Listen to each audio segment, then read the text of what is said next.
Olá, seja bem-vindo a mais uma pílula filosófica aqui do nosso canal, Central Filosófica. O homem é mau por natureza. O homem é lobo do próprio homem. O que Thomas Hobbes tem a nos dizer sobre isso? Ou melhor, será que Thomas Hobbes fez, de fato, tais afirmações?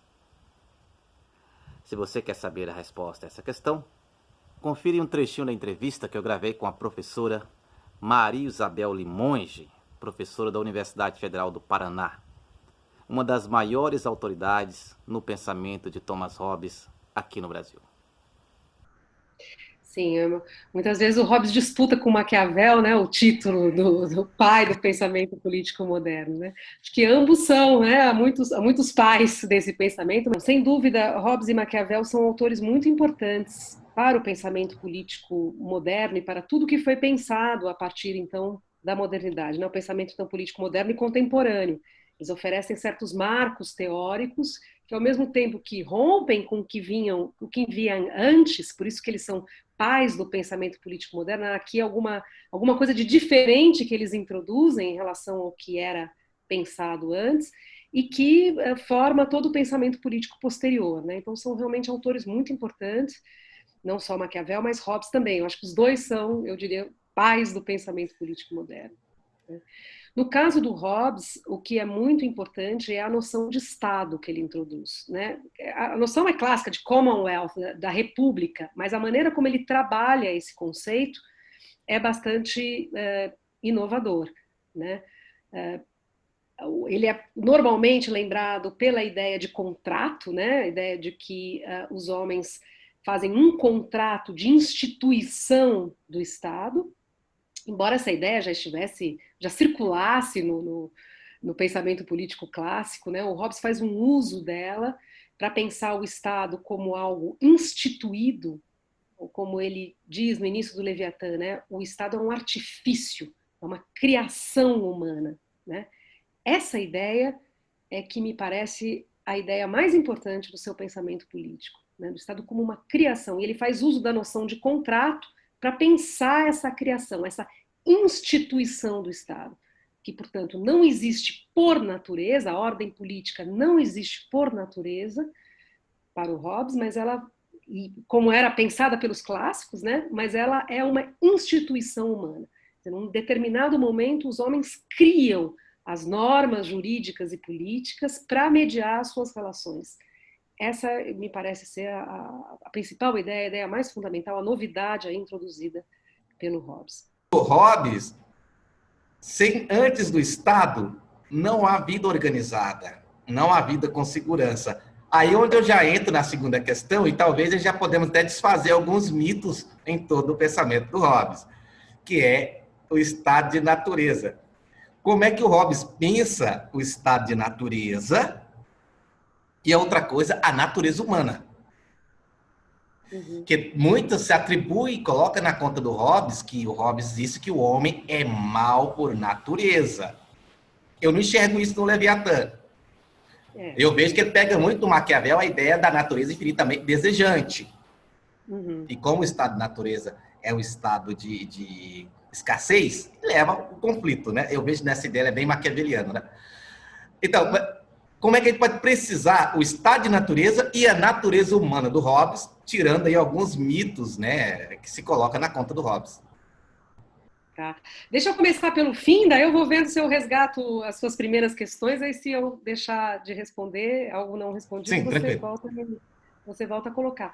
Então, eu também acho isso, né? Um dos mitos do Hobbes é isso, é que ele disse que a natureza humana era má, imoral, né, egoísta, que o homem faria sempre o mal um para o outro, etc. Hobbes em nenhum momento diz isso, na verdade, ele até tenta se defender dessa acusação que já existia no seu tempo, né, que ele tinha uma visão excessivamente pessimista para a natureza humana. O problema dele não é a natureza humana. Isso é uma leitura que se fez dele muito no século XVIII, a partir do Agostinho, de uma recepção do Agostinho, por exemplo, Pascal e outros, que tem, esse sim, uma concepção da natureza humana como uma natureza pecadora, né?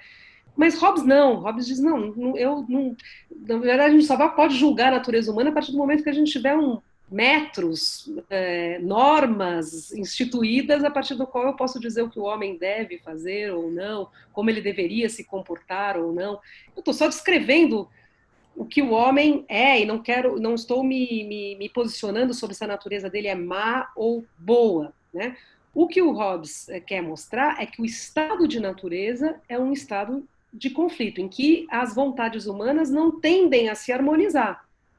Os interesses humanos não tendem a se harmonizar. Eles estão em conflito. E isso não se deve propriamente à natureza humana, mas à condição natural do homem. O fato de que, justamente, e aqui eu posso resgatar a diferença com o Locke, né? A ideia de que, para o Hobbes, o estado de natureza, vamos dizer assim, é uma espécie de vazio normativo do ponto de vista jurídico. Ninguém tem dever e obrigação diante do outro, né? Cada um está buscando a sua sobrevivência, os seus fins, os objetos do seu desejo, que são infinitos, né? E nesse movimento, e o Hobbes pensa isso de maneira, aliás, bem materialista, né? O movimento dos corpos humanos em busca dos seus desejos, os homens se chocam. Quer dizer, então, uma ideia que acho que você notou bem, de certo modo, ele resgata lá do Maquiavel, né? A ideia de que os homens não tendem a se harmonizar por natureza. Os desejos humanos não convergem para um bem comum.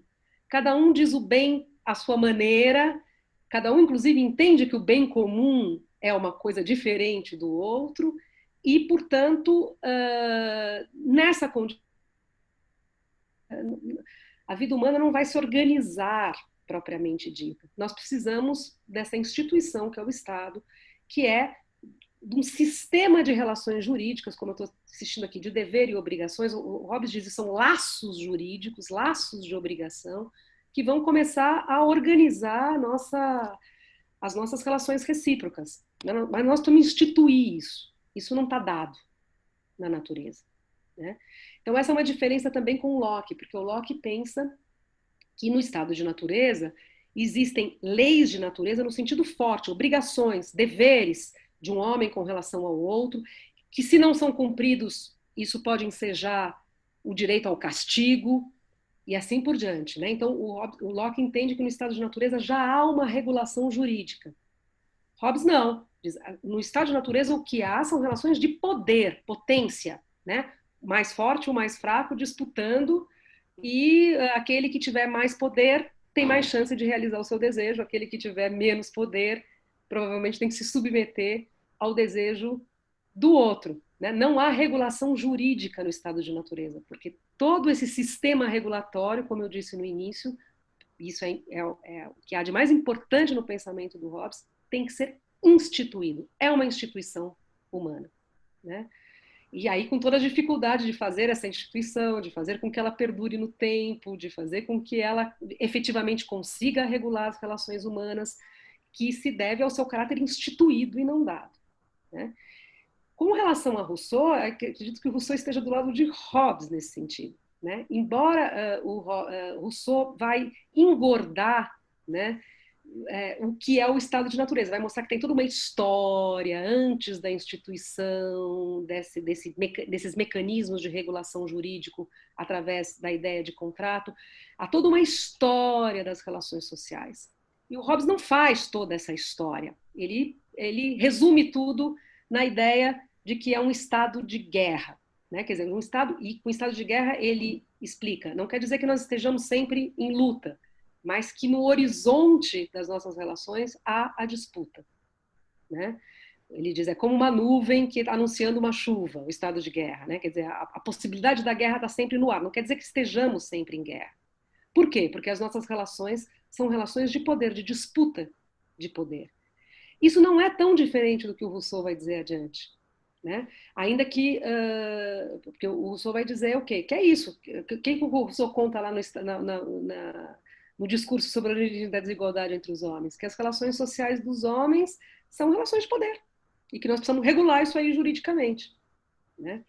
Então, eu não entendo que o Hobbes diga que no estado de natureza não haja relações sociais entre os homens. Se a gente for ler lá o capítulo 10 do Leviatã, um capítulo muito importante na minha leitura, a leitura que eu faço do Hobbes, ele vai mostrar como ali os homens se agrupam, se reúnem uns contra os outros, ou seja, o estado de natureza é um estado social já, em que há agrupamentos humanos uns contra os outros, né?